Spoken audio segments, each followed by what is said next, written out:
Achak kodi beti. Odiochieng' manyoro neno odiochieng' mar ariyo mabende kweth mar Azimio la Umoja One Kenya Alliance nobago ng'anyo margi mar ariyo e pacho kae. Ne giwacho ni gibiro chako ng'anyo tarik 20 mano nosekalo. Odiochieng' manyoro neno odiochieng' mar ariyo. Ng'anyo makamano ni nene yo machalo nade kipimo kod mano manotimore tarik 20 dwe mar adek higani. Mokwongo an kaka ng'ama miyo, an kaka ng'amodak Nairobi ka, to an kaka jaluo, an awuon akondem gi duol mamalo mogik demonstrations madhi mbele mane waneno tarik 20 kendo nyo waneno nyoro kendo chal ka gima pod gibro dhi mbele, pod wabro neno gi ko chan gi magidhi mbele. Ta kondem nikech weche adek. Mokwongo, onge gima nyalo wuok maber in chaos. And in chaos, kata kuma koro koko nitie gi violence, onge gima ber manyalo wuok gae, kate piny mangima king'iyo kumora mora. Okay?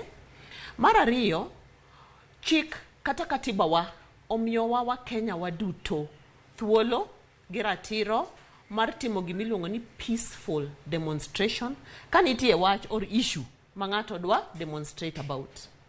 To amor ka jo Kenya wuok oko kendo exercise freedom gino.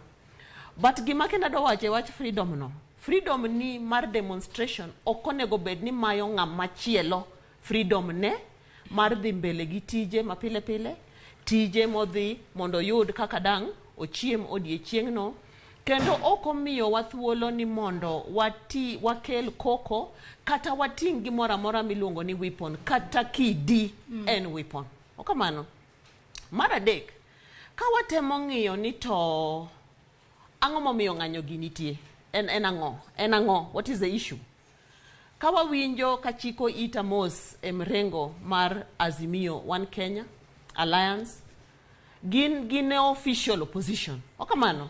Kendo chik omiyo gi thuolo mar timo tijegi kata raising voices gi kaluwore gi position gi mar official opposition. Tijgi en kukosoa government, kusiemo gik moko ma samoro ok timre maber. Mano e kaka wan wang'eye ni tij official opposition en. To ka wawacho wach mar server, wawacho wach mar cost of living, wawacho wach mar IBC commissioners. Mago weche adek mabe ok yot. Ok achung' ka mondo awach ni gi yot. Okamano. Mokwongo kiyiena, wach mar yawo server. Nitiere yore moket e chik ma ng'ato nyalo kwayogo mondo server oyaw. Baba achiel no notelo ne mrengo mar Azimio One Kenya ka gifuato sheria moket e constitution. Kane lendo osewuok ni William Samoei Ruto koro ema oyudo kom kaluwore gi ng'eny mar jo Kenya mogone kura. Okamano. Tim mrengo no nokawo chik kaka okete constitution nikech nok gimor gi duoko cha. Okamano. Magi dhi e court, Supreme Court. Nobet piny mong'iyo weche gote. Kane negiyudo ni there was need to open server, dinegi open, ta nang'eyo kaka nafuato proceedings go. Ne nitiere aspects of server mane be gicheko kaluwore gi chik manokete Supreme Court cha. Joma dobet kanyo nochiko itgi e side ni, decision notimre nade? No kill.